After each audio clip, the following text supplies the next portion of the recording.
Is English a second language for you? Are you required to take a test to prove your proficiency in English? Are you considering the IELTS and worried that you can't get that competitive score? Worry no more. Listen to today's podcast where I speak with an IELTS master.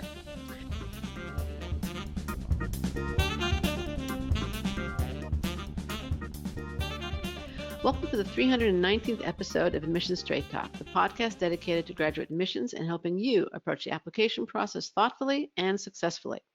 I'm Linda Abraham, the founder of Accepted and the host of this podcast. My mission and passion is to help you show that you both fit in at your target programs and are a standout in the applicant pool. The result, you get a message one day that causes you to jump up and down shouting, "Yes, I'm in!" And not only in, but in at the best program for you. The featured resource for today's show is Fitting In and Standing Out, the paradox at the heart of admissions. Your application needs to show that you will do both, and that's a tough challenge. Master that paradox, and you are well on your way to acceptance. Download this free guide at accepted.com/FISO. Again, that's accepted.com/FISO, as in fitting in and standing out. Our guest today is Ben Worthington. Ben hails from Northern England, but has lived in different parts of the globe. In 2006, he started teaching English as a second language. In 2012, he launched the IELTS Podcast to help students ace that exam. Today, the IELTS Podcast provides free resources and 3 different levels of paid courses. Let's learn more about the IELTS Podcast and get some expert tips on how to succeed at an exam that's critical if you're applying to English language universities and graduate programs, and you're worried if English fluency or the lack of that fluency could prevent your acceptance. Ben, welcome to Admissions Straight Talk.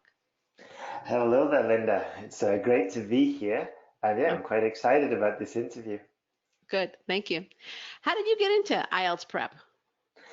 Well, I used to be an English tutor back in Spain. I did my Erasmus, which was like an exchange program. And then after that, I decided to stay. And I kind of like drifted into teaching English in Spain. And I started off like just doing, like maybe some classes with teenagers. Ooh, that must have been tough.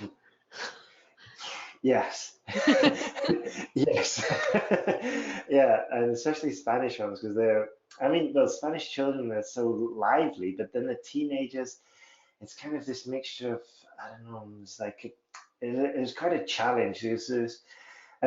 All this energy had kind of gone and it kind of directed to the opposite, like most teenagers. So it's kind of like, yeah, it was hard work.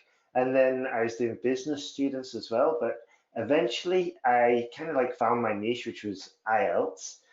And yeah, I just found that I really enjoyed preparing students for that. It was more of a challenge. There's more motivated students, so it was a good match. Can you give us an overview of the IELTS exam? Just what is it?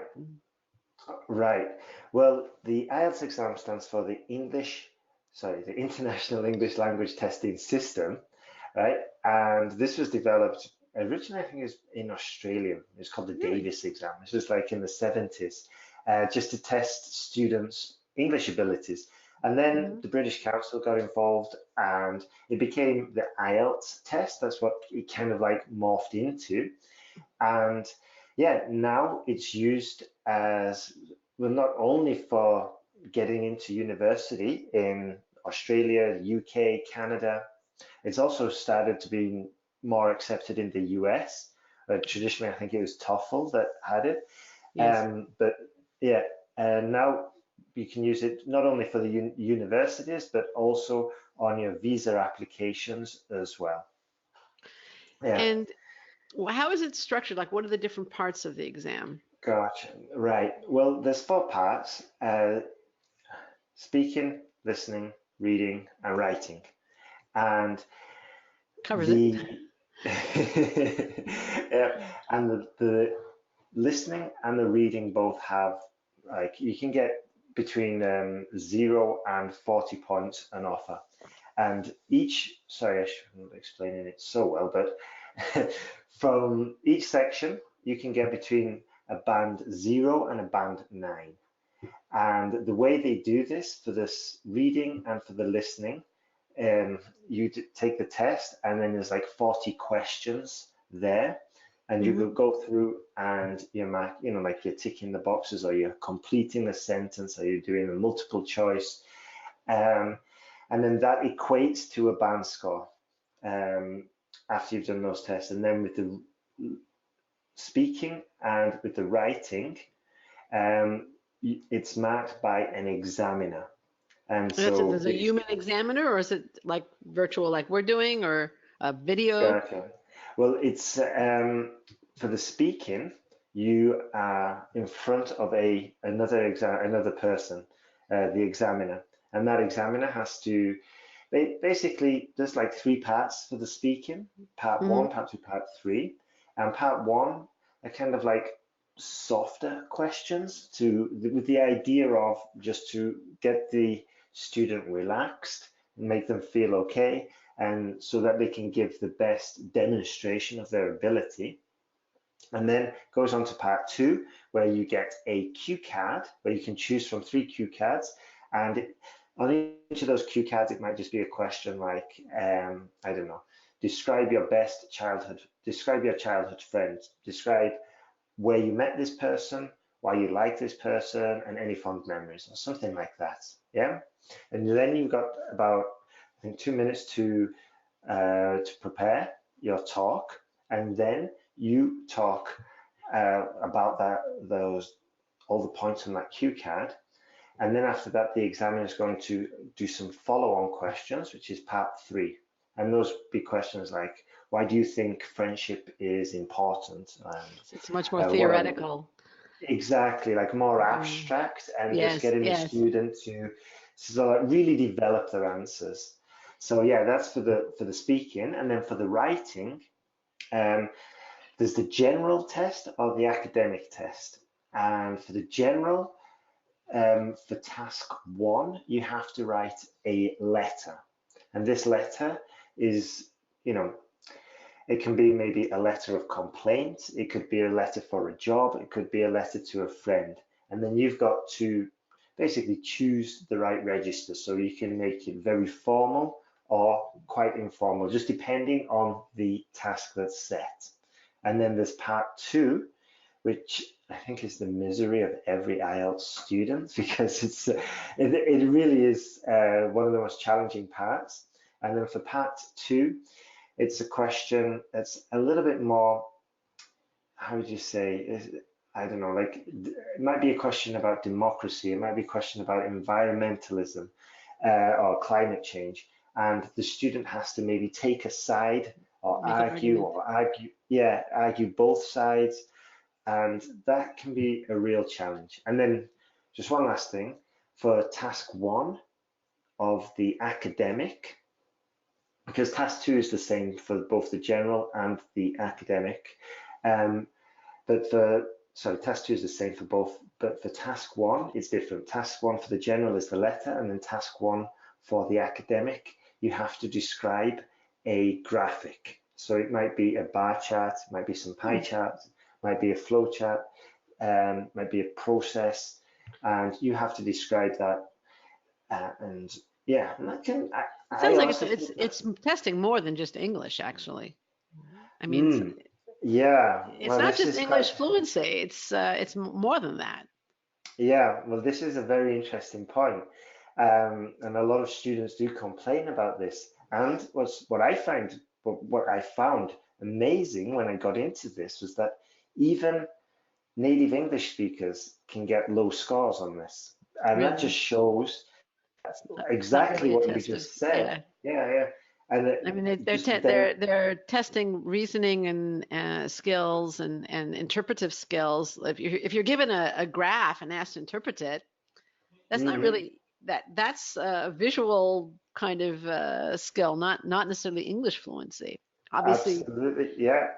These are like the exam skills, yeah, and like the yeah, ability to write a coherent paragraph, yes, the ability to sort of like communicate and articulate your argument in a persuasive manner. All of yeah. these skills is kind of go a bit beyond the language part I of it. mean, like you say, maybe native English speakers wouldn't do so well on it, or perhaps the same people in their native language wouldn't be able to do so well.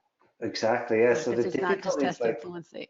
yeah, it's the difficulty is really compounded for a non-native English speaker because, like you said, they'll possibly have problems in their own language doing the same Right, task. Yeah, right. good point. Now, I know for some graduate programs, people have a choice between the TOEFL, the IELTS, and the PTE, which I believe is the Pearson's Test of English, right? Yeah, Pearson, I think maybe. Pearson, you're right. Pearson Test of English. Um, if you have a choice, how does an applicant or prospective test taker choose which one to take? What would you advise that person? Hmm, this is quite interesting, actually. Um, and honestly, I know I should say IELTS because this, this is what I should be saying. But I would honestly maybe do some practice tests in each one, you Yeah. know, and then go for the one that kind of resonates with you the most. Maybe Yeah. you, maybe you've got no problem speaking with a human in front of you, you know, with the IELTS, and maybe you're going to shine more and even perform better with an examiner in front of you.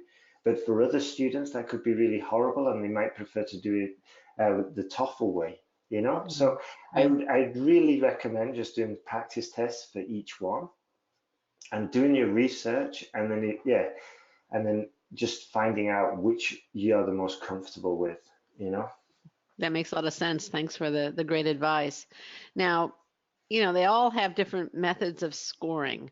And I hear a lot about, and you mentioned briefly, band this, band that. What is generally considered a good band? Mm, right. Well, I mean, What doesn't it matter? I mean, is it the matter depend rough. upon the purpose that you're taking the exam for? Is that Yeah, also relevant? yeah. That's a big factor. And also it kind of like shifts as well, you know? Like generally speaking, most places are asking for around a seven. Yeah? Okay. Band seven. Um, However, like if you're, I don't know, maybe Canada needs a lot of computer engineers, you know, they've realized that there's a shortage of computer engineers, and so they might just lower it a little bit until they can meet the quotas, you know, and maybe say, okay, instead of a band eight, we're going to lower it to band seven because we need to get these computer engineers in, you know. So, and also a really prestigious university can ask for maybe band eights across the Really? board. Wow. Yeah. Whereas a terrible university, well, not terrible, but maybe a less Lower popular ranked. university. Yes. Okay. There we Less. go. There we Okay. Less competitive. go. Exactly. Yeah. They might be more willing to get, I don't know, accept a 5.5, you know, a Hmm. band 5.5 across the board, across the range. So it kind of really depends, but generally speaking, a seven is what we see the most, and it's the most popular target band score. And can it be a 7.1? You mentioned 7.5. Can how does it Right. break down? It only breaks down into like halves. So you can have Okay. a 7.5 or a 9, 8.5 and 8, and you know, so on and so forth. Do people from particular parts of the world, different regions of the world, do you see like a trend, like certain people from certain parts of the world will have more problems with the speaking part or more problems with the writing part, or be particularly good on, I don't know, Mm. on reading but not on writing? I mean, have you seen anything like that? Any patterns like that? Well, I can give you sort of like two answers to that. There's sort of like Okay. my what I've broadly seen, but I don't know if it's a bit of like stereotyping influencing what I'm Okay. saying here. But Yeah. Mhm. generally, like the countries that seem to be sort of like more open and more sort of like talkative, like the our countries, cultures like which are more open and more communicative, maybe like the Latino culture, the Yeah. Spanish culture, Italian one, they don't seem to have that bigger issues with the speaking. Yeah. Whereas the cultures which are a little bit more reserved, especially in Asia, what I usually find is that they don't really excel at the speaking part because they're quite nervous about losing Yeah. face and all of this. you know. And also interestingly, I think it's like about 2010, but they don't do it anymore. The IELTS organization, it released statistics Hmm. about all the different countries that were, which countries scored the highest and which countries scored the lowest. And the countries that scored the highest, like across the board for speaking, for writing, for reading, listening, were the countries that you would pretty much expect to score high. So we're talking about Scandinavia, Germany, the Yeah. Netherlands, you know, and then the countries at the lower end were basically the sort of like lesser developed countries, the poorer ones, so, which is quite, expected. So You know, yeah. that makes, I mean, certainly the excellence of Germany or Northern Europe makes sense, because whenever I haven't done a lot of traveling in Northern Europe, but when I have, that the Mm. English of the man on the street is amazing. Yeah, yeah, absolutely. Absolutely. I think well, I remember my Spanish friends, they were really busting a gut to learn English. And I'd just come back from Norway and I told them a story and I had to ask for directions and I asked the tramp on the street for directions and he replied in English to me. And then my Spanish friend Pedro, he was just like, whoa, whoa, whoa, whoa. You, how did you understand him? And I was like, because he spoke in English. And he's like, wow, even the tramps speak English, you know? So, yeah, Wow. it's just so prevalent there. Yeah, it's Right. insane. How do you recommend, or I know how obviously you have hundreds of videos, et cetera. So that's a kind of a broad question. How long do you recommend that IELTS test takers prepare for the exam? When should they start? Or does it depend on what they get on the practice exams? I assume that would be Yeah, safe.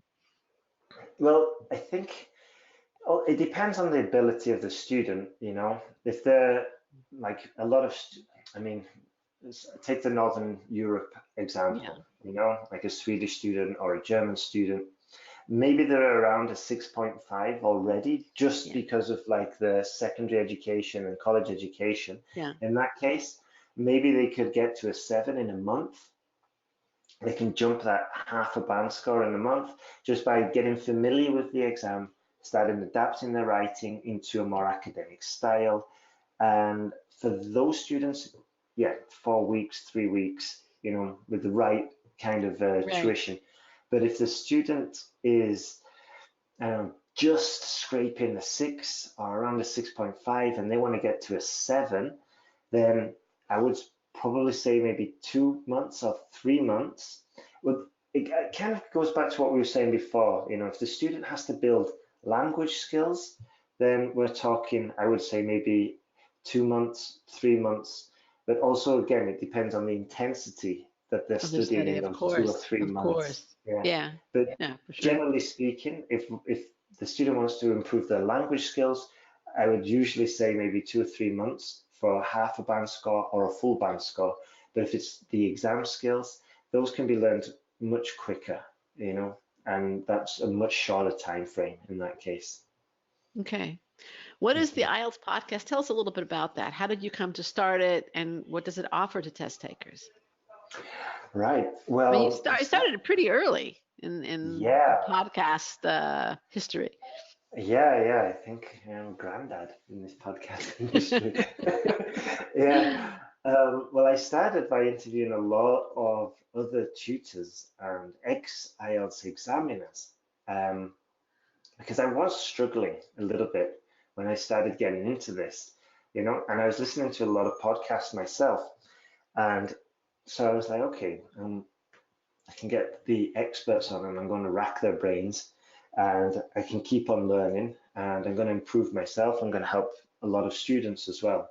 So, yeah, I got experts onto the program who started asking them, like common areas where students fall, or sometimes we get like a pronunciation expert on, or an ex-IELTS examiner on, someone who's sort of like real specific body of knowledge that they Yeah. could share.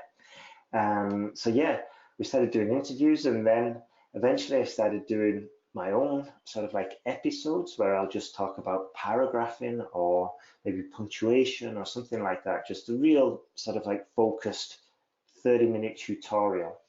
And yeah, so it's kind of just grown from there. And then since then we expanded and got the, essay correction service. We got the YouTube channel, and it's just keeps growing each year. So it's quite exciting. Yeah, it's started off as my baby, and it's, as I said, I'm the granddad now, and this is the it's my baby. Yes, and it's going to be a teenager. So yeah, it's been around a while. What are the courses that you offer? That you have the Um, IELTS podcast. You also have the IELTS podcast courses, right?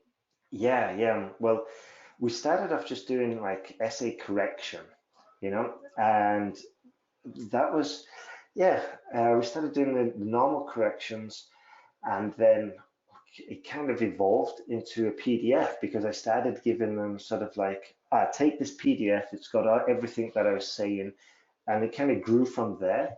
So we really built out the writing course because of all the corrections we were doing. It just seemed like the logical thing just to, because we kept on repeating ourselves. And Yeah, I was like, right, let's yeah. just put this in some tutorials and develop some exercises around it.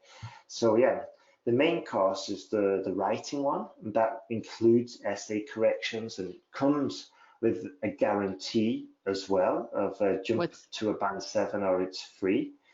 So it's quite a strong guarantee. And yeah, and we can do that because we've just been correcting so many essays. There's a team of us now. So the main course is the writing, and then there's also the speaking confidence one and the reading.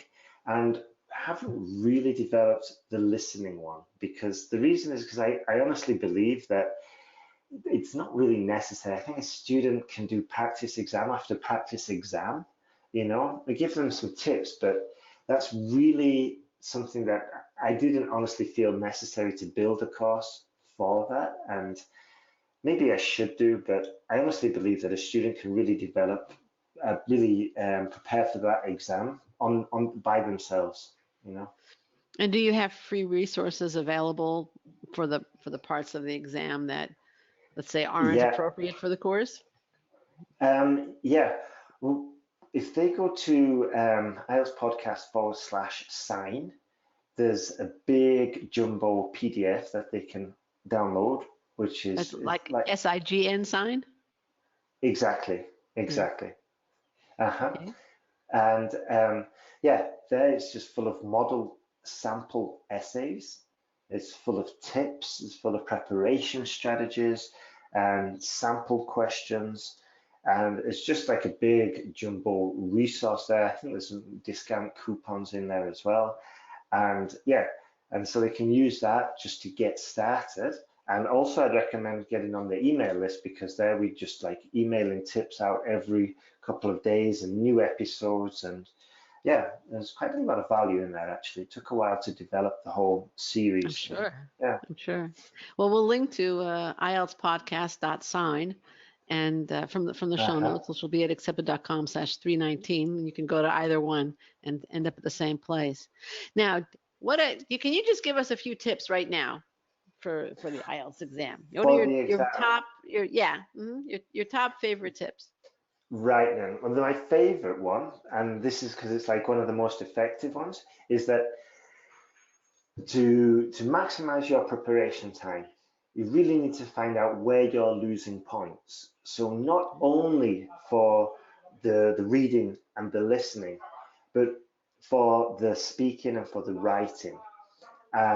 For example, with the reading, and we don't just sort of like say, okay, reading is my weakest point, I need to develop the reading. That's a good place to start, but we can go a little bit more, like we can zoom in. We take a test and we're like, okay, I've done 3 tests now, and I can see that I'm constantly losing points on sentence completion.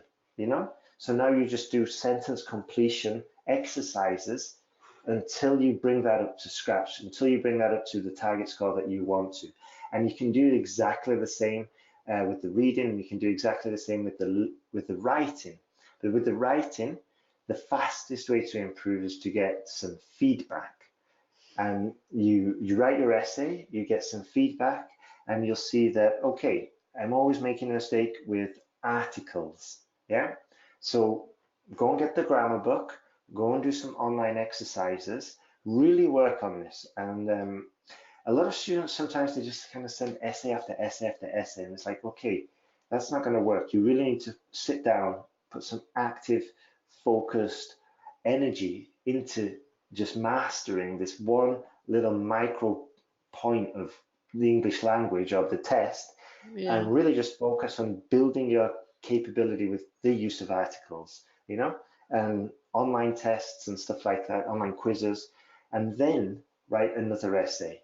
And also, when you finish writing that essay, self-check it. Look for mistakes that you've made in the past, and this way, when you hand it into the person who's correcting it, they're going to be able to, it's going to take them less time to correct it, so they can spend more time on giving you some helpful advice on how to improve it.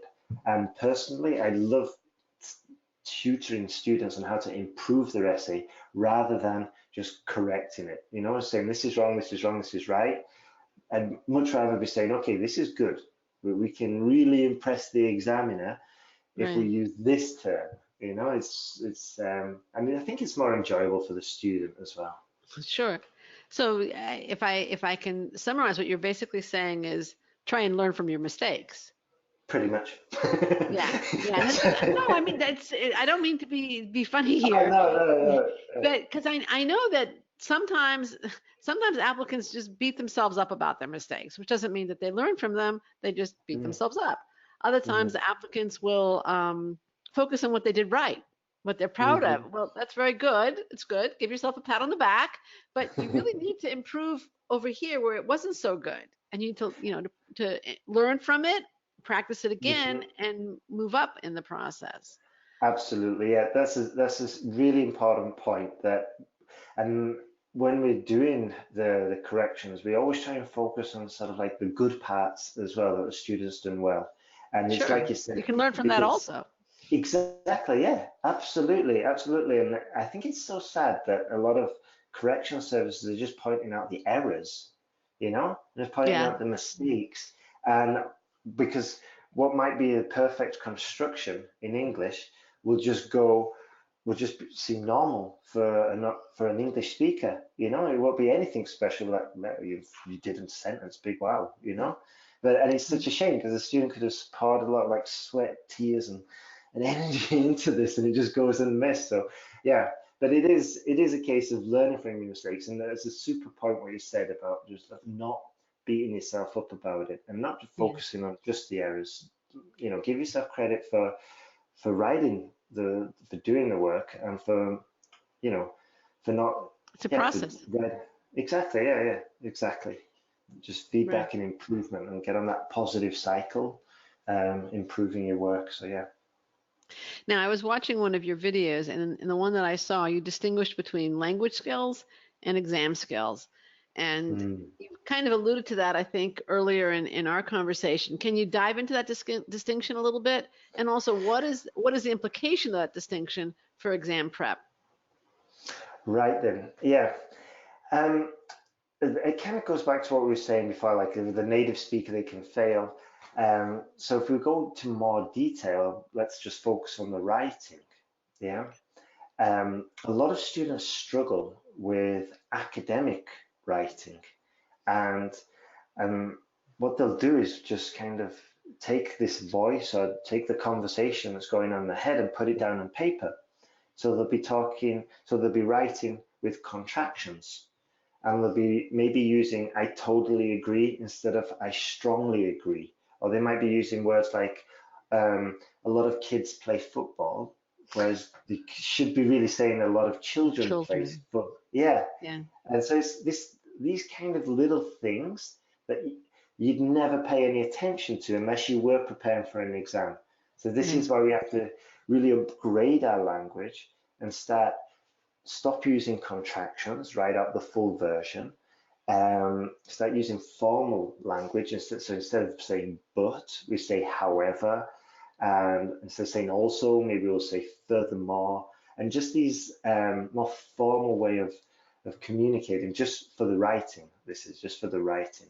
So that That's would be like interesting. one, yeah, That's that would that's be where like actually one. somebody who's fluent in English, even if let's say you're Northern Europeans, could actually do worse in the writing section because of their fluency.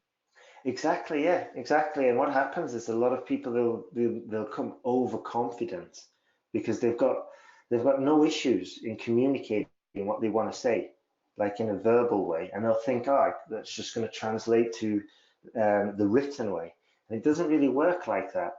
But those are the kind of students, though, that who can usually communicate reasonably effectively with the speaking. They put it into writing, it's not that good. But those are the ones that once they learn the rules They're going to do um, well. for writing for an exam, for formal academic writing, once they learn the rules, boom, they're writing really amazing essays pretty quickly, especially if they're on the right course and applying the right material. So yeah, that would be the difference between the exam skills and sort of like language skills for the writing. Also, the ability to write a coherent, I mean, we've just focused on the granular than the actual writing style, but there's also the ability to communicate your point in a paragraph Yeah. and to make a coherent argument that doesn't contradict itself, and to make it crystal clear. And also, there's just one other thing that I found I see a lot of students struggling with, and that's that they'll come to the exam and they'll be thinking that they can write, let me think, they'll see a question and they'll write a really intelligent answer, yeah? But the examiner doesn't really care about the quality of the idea. It's a language exam at the end of the day, so we've got to be concerned with the quality of the communication, yeah, the quality of the way the idea is expressed. So I always say it's better to go for a basic idea that's expressed eloquently rather than a super amazing idea that's going to trip you up when you're trying to explain it.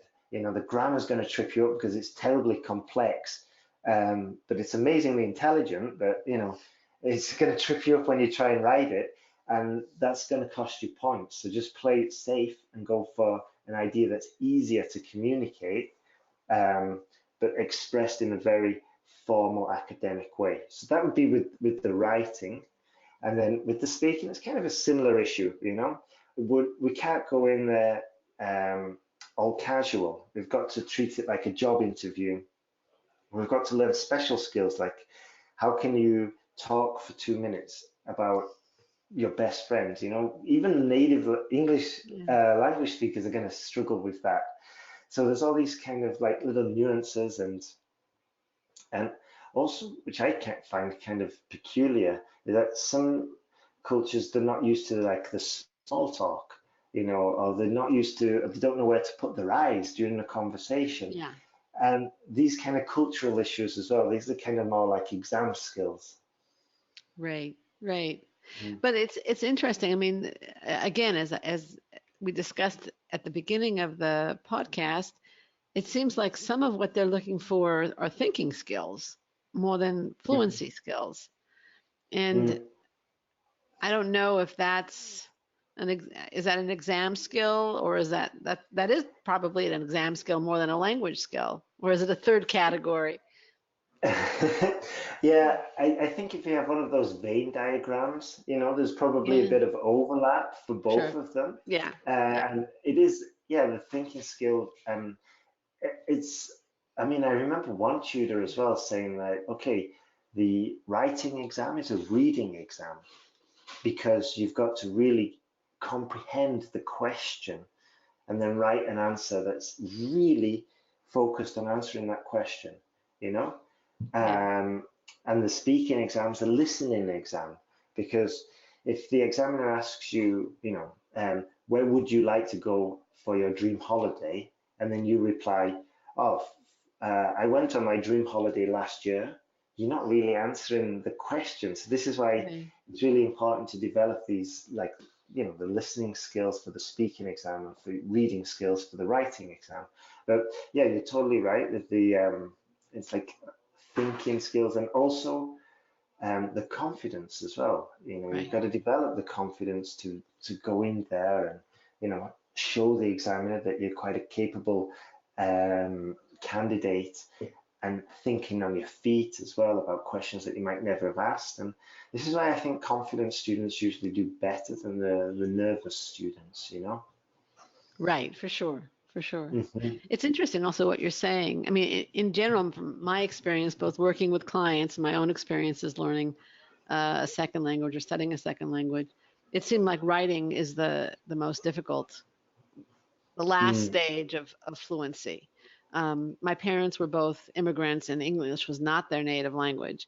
And well into, when I was an adult and they'd been in America for 30 years or something, they would still come to my sister and me and say, "Can you look at this?" And I was really surprised. I was shocked because they spoke and wrote fluent English, but Uh-huh. there was that slight lack of confidence. The other thing that's Hmm. I find somewhat surprising is my father, who was multilingual. He spoke 7 or 8 languages, Wow. but yes, but he only studied English in Europe, and he came to the United States and he spoke a very formal English. It was a literary English. And Mm. even as an older man, when he wrote a letter, a business letter, it was full of these literary allusions and very formal. It wasn't stilted anymore. It was fluent and it was grammatically Hmm. correct. Sometimes the Yeah. sentence structure was a little tortured, but Uh-huh. um, but it was, it's the exact opposite of what you're saying. And I suspect that might be a sign of the times more than it could have been. It could just be my dad also, but you know, Uh-huh. when he was in school, people were more formal. Oh, Today, yeah. everybody's chatting and on their phone and Twitter and social media, and it's much more casual. So I wonder Yeah. if that's a little bit a reflection of the times. Yeah. I mean, maybe the language, yeah, maybe like this, maybe the language is kind of, it now it's everybody's reading and everybody's writing. But back in the past, it was Yes, exclusive, and they're wasn't it? writing very casually. Exactly. Everybody. Yeah. Yeah. Yeah. Yeah, Totally. And like right. with this, and writing with emojis as well. God, You yeah. just forget the words. Imagine doing an IELTS, a formal academic With essay with emojis, right? I strongly agree. Thumbs up. Yeah, right. What Yeah. would you I have liked guess me to this is ask like, you? This is a lot sorry. of fun. I say, what would you have liked? We can go on this for a little bit, but what would you have liked me to ask you? Um, Let me think now. Um, I'm still thinking of a formal essay now with emojis.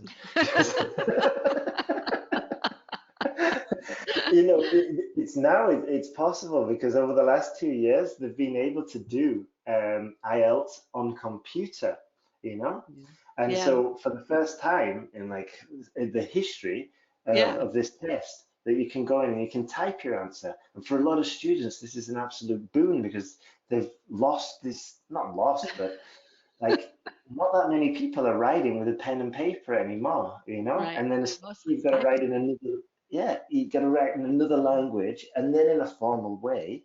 So, yeah, I know for a fact that if I was doing any language test, I'd want it to be on the computer, you know?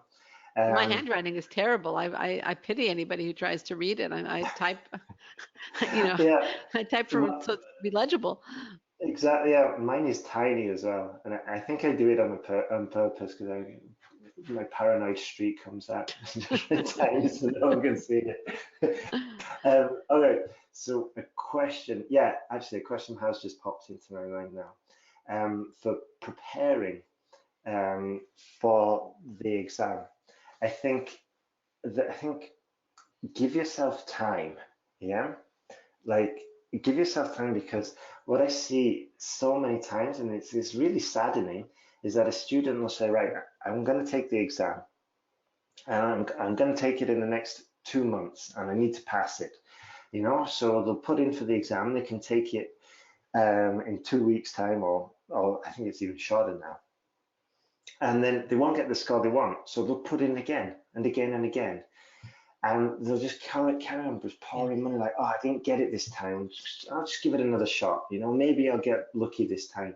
But usually they don't. They get stuck on that, stuck at that 6.5. It's so common. So I think the best way is to give yourself time. And this way, because doing test after test after test I call it the IELTS casino. And just feel like, maybe I'll get the score that I want. Maybe I'll get that 7 this It time. goes round and round, right? Exactly, yeah. I'm gonna put all my money on this one. But the thing is, it's like, I don't know, it's like $200, $300 per test, and it's really the whole rigmarole of going to the test center, you know, going to the test center. It's nerve-wracking, it's expensive, it's time consuming, and then it's just like a slap around the face when you don't get the scores you want. But your immediate reaction is like, I'm going to put in and do it again and try it again. So they go through the ringer again and again and again. And I've had students taking the test like 21 times. Ouch. Yes. Yeah, exactly. But they get sort of like in this tunnel vision. Whereas the much wiser and much more healthier way to do this for your mental health is to sort of like take a step back. Yes. And just really sort of like sit down, do what I said before, like, right, where are my weak points? Where am I losing points? And I'm just going to work on this. And I'm not going to just do a 13-hour Sunday with 20 coffees and for the rest of the week do nothing. What I'm going to do is like an hour a day every morning, the consistency, and really just sort of like put in the hours and sort of like be kind to myself. I'm not going to like berate myself for doing 20 tests and failing all 20 of them. I'm just going to be easy on myself and just give myself the time and the patience and the space and the room to improve, because it's going to be a much more enjoyable experience and more economical as well. So yeah, that's I think that's probably what I wanted to say about that. That's a great piece of advice. I know I get asked a lot, not so much about the IELTS in particular, but more about, the GRE, the GMAT, the MCAT, the LSAT, which are the aptitude tests in the United States for graduate school. Should I retake? Should I retake? And if they're not satisfied with the score, I generally do encourage a retake, but I'll also ask them, what are you going to change this time? Yeah. If you're going to do the same Absolutely. thing and it didn't work last time, why do you think you're going to have a different score next time around? Yeah, that's fantastic. And that goes back to your great point. Look at what you did well, build on that. Look at what you did poorly in, work on that, fix it, and then you'll change it. Then you'll have, but to just do what you did last time, exactly, I expect a different result. Exactly, yeah, and just like, maybe I'll get lucky this time, maybe this is going to be you're going to the casino. I think you're right. Exactly, yeah. And so no, I think it's a great point. Ben, I want to thank you so much for joining me today. I really appreciate your taking the time to speak with me. Where can listeners and IELTS test takers learn more about the IELTS podcast and your courses? Right, they can go to IELTSpodcast.com. That's a good one. That's my creative branding in action. But, they can go to IELTSpodcast.com, and there's the essay correction service, there's the online course, and there's a ton of tutorials. Yeah, there's a ton of tutorials, and each tutorial usually has the audio podcast, the whole written sort of like class, and it's about 2 episodes every single week there. Wow. Okay. Yeah. And there's also like sample essays and tutorials with tips and tricks and stuff like that. So yeah, if any student also, if any students got any questions related to the IELTS, feel free to email us. As soon as the student signs up, they get our email address and they can start asking us questions, and we're more than happy to reply. So yeah, and thank you, Linda, for having me on your show. It's been fantastic. My pleasure. It's been a lot of fun. Thank you for coming. Likewise, and it's been great. Yes, we'll include links in the show notes at accepted.com/319 to the website that Ben Worthington just mentioned, as well as to IELTS Podcast/sign, where you can sign up for some of those freebies. And I think you also have a YouTube channel that's fantastic. I was exploring it a little bit, and we'll link to that too. Listener, I want to thank you too for joining Ben Worthington and me for our 319th episode. A quick reminder, master the paradox at the heart of graduate admissions by downloading our free guide, Fitting In and Standing Out, the Paradox at the Heart of Admissions. Grab your copy at accepted.com/FISO. And a final request, if you find the show worthwhile, please tell your friends. They'll thank you, and so do I. Thanks again for coming. This is Admission Straight Talk, produced by Accepted, and I'm your host, Linda Abraham. I'll talk to you again next week.